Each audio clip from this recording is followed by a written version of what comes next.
Hey, let's talk a little bit about people pleasing. Here's a truth to me anyway. Some people, they simply can't be pleased.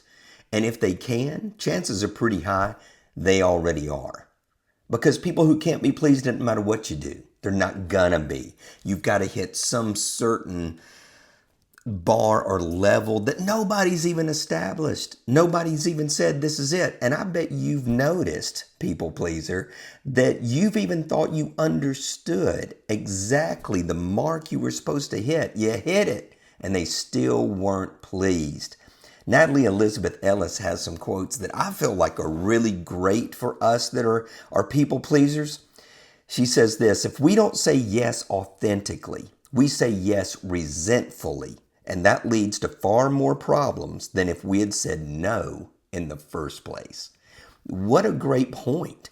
If we don't say yes authentically, and when we're trying to please people, it's usually not authentic because we're striving, we're trying. We may not even want to do this thing, but we are just living in hope that somehow this time it's going to make a difference. If we don't say yes authentically, we say yes resentfully, and that leads to far more problems than if we had said no in the first place. She says this: if you knew how hard it was and how long it took to rebuild my little universe of peace and happiness, then you would understand why I'm so picky about who I allow in my life. If you have spent a lot of time healing, a lot of time finding that inner peace, a lot of time having that joy developed or happiness developed, you do have to become pickier. Now, the great thing is that once that's established, people who come into your life don't affect you the way they used to. You're not trying to please people the way they used to. But when it comes to being picky about who you allow in your life, I think that it's also what you allow. Because we can be listening to things that is actually pleasing somebody else or something else, or even pleasing ourselves because we feel guilty. We feel like we should be doing that. And so I think that not only who we allow in, but also what. Now, a quick sidebar to that is that sometimes we get so picky that we damage other people. So we do have to live with that intention, and we do have to discover where our boundaries are and be willing to uphold those. And it doesn't mean, and everybody doesn't have to understand. You don't have to explain it. As they like to say, no is a complete sentence.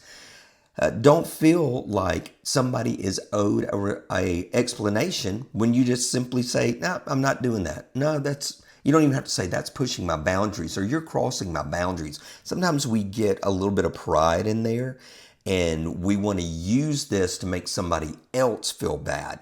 Just simply say no. It's not that, well, it is that difficult for some, I bet. But be thinking about that, about ways to do that.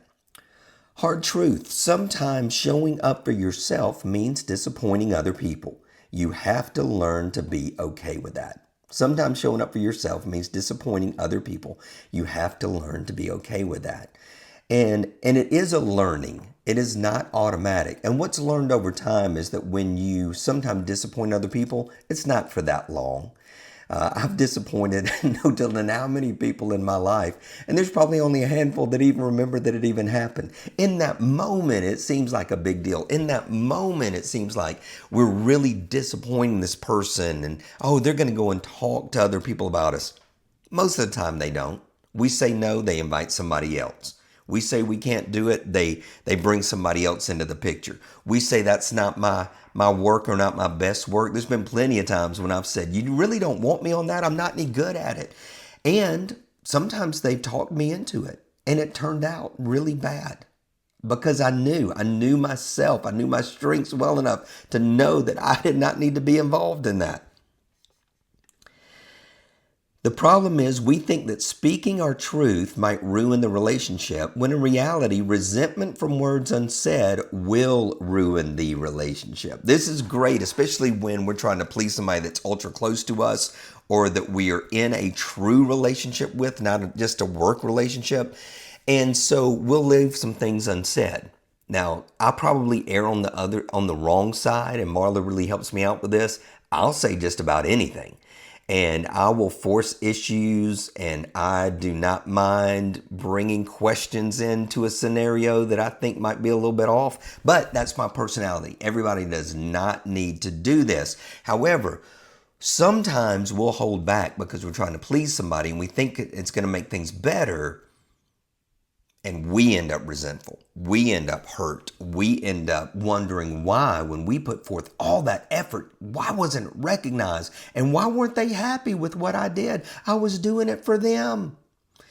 So when we speak that truth, when we speak what's on our heart, when we don't hold it in reserve and resentment, let's still speak with kindness. Let's speak with love. Let's speak with generosity. And hopefully that will go somewhere positive. For too much of my life, I apologized when I wasn't wrong, or swept my truth under the rug to make the situation better. I'm not going to be that person anymore. I've often apologized when I wasn't wrong.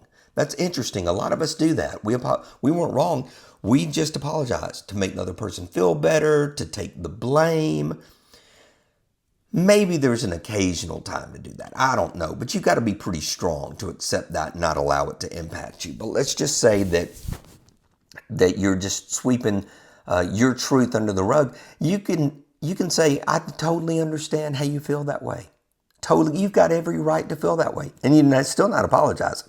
I completely understand where you're coming from. If I was in your shoes, I would feel exactly the same.